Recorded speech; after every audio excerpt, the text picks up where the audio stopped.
Bismillahirrahmanirrahim. Ayahanda, bunda, dan sahabat, sekarang kita masuk pembahasan kaidah yang pertama dari 10 kaidah penyucian jiwa kita.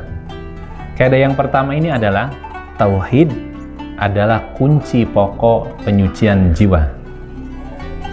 Kita tahu bahwa tauhid merupakan tujuan Allah Subhanahu wa Ta'ala menciptakan kita. Allah Ta'ala berfirman di dalam surat Az-Zariyat ayat 56. A'udzu billahi minasyaitonir rajim. Wa ma khalaqtul jinna wal insa illa liya'budun. Dan aku tidak menciptakan jin dan manusia melainkan supaya mereka mengabdi kepadaku. Tauhid pula merupakan materi dakwah para nabi dan rasul. Allah Ta'ala berfirman dalam surat An-Nahl ayat 36. Walaqad ba'atsna fi kulli ummatir rasulan an ni'budullaha wajtanibut taghut. Dan sungguhnya kami telah mengutus mengutus rasul pada tiap-tiap umat untuk menyerukan apa? Sembahlah Allah saja dan jauhilah tagut itu. Dari dua ayat ini, ayahanda, bunda, dan sahabat, kita bisa mengoreksi adanya kita di muka bumi saat ini dengan segala aktivitasnya.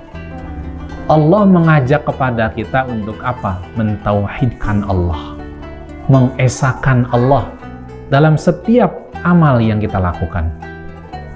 Maka kalau kita bisa melihat hal ini, ternyata tauhid itu adalah hal yang pertama dan yang wajib dipenuhi dalam setiap aktivitas kita sebagai hamba Allah. Dan inilah yang penting buat kita sadari betul. Kalau kita ingin bisa menikmati kehidupan dunia kita, ingin bisa menyelamatkan kehidupan dunia juga akhirat kita, tauhid itu yang pertama yang penting kita sadari. Rasulullah SAW juga bersabda kepada Mu'adz bin Jabal radhiyallahu anhu ketika beliau mengutusnya ke Yaman. Innaka taqdamu ala qaumin min ahlil kitab falyakun awwala ma tad'uhum ila an yuwahidullaha ta'ala. Sesungguhnya engkau akan berdakwah kepada sebuah kaum dari ahli kitab. Maka jadikanlah hal yang pertama kali yang kau dakwahkan adalah agar mereka mentauhidkan Allah Ta'ala. Hadis riwayat Bukhari. Di sini perlu kita kuatkan kembali buat kita ayahanda, bunda, dan sahabat, bahwa Allah Subhanahu wa Ta'ala pun telah mengancam orang-orang yang tidak mensucikan jiwanya dengan tauhid dan iman dengan azab yang pedih pada hari kiamat. Nah, ini sebagai sebuah peringatan juga buat kita tentunya, ya. Di dalam surat Fussilat ayat 6 dan 7, A'udzu billahi minasyaitonir rajim wa wailul lil musyrikin alladzina la yu'tuna zakata wa hum bil akhirati hum kafirun. Dan celakalah orang-orang musyrik, yaitu orang-orang yang tidak menunaikan az-zakah dan mereka ingkar atau kafir akan adanya kehidupan akhirat.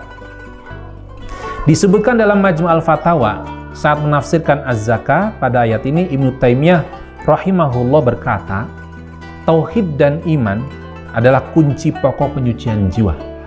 Karena tauhid mengandung penafian penyembahan kepada selain Allah dari hati, menetapkan penyembahan hanya kepada Allah. Dan ini yang penting buat kita, bahwa penyembahan Allah dalam hati itu hanya adanya Allah. Dan ia merupakan hakikat la ilaha illallah yang menjadi kunci pokok penyucian jiwa. Ibnu Qayyim rahimahullah dalam Ighatsatul Lahfan berkata, kebanyakan ahli tafsir salaf dan yang setelahnya menafsirkan az-zakat adalah tauhid, syahadat, tidak ada Tuhan kecuali Allah, dan keimanan yang dengannya hati menjadi suci. Tauhid itu sendiri merupakan pokok kesucian dan penambah kebaikan. Ayahanda, bunda, dan sahabat, sampai di sini kita bisa memahami bahwa tauhid itu penting supaya jiwa kita disucikan Allah. Maka lawan dari tauhid adalah syirik, menyekutukan Allah. Ini yang menjadi penting buat kita. Kalau kita ingin suci jiwa kita, ingin beruntung dengan kita mensucikan jiwa kita, kita harus menguatkan tauhid kita, kita harus merealisasikan tauhid kita dengan benar dalam kehidupan kita. Jangan sampai kemudian kehidupan kita bercampur dengan kemusyrikan. Jangan sampai kehidupan kita bercampur dengan menyekutukan Allah. Maka saat kita ingin melihat kuatnya tauhid kita, lihat saja undangan-undangan Allah saat kita diajak untuk taat kepadanya, apakah kita menyegerakan diri untuk memenuhinya atau tidak. Disitulah tanda kuat tidaknya tauhid kita. Semoga bermanfaat.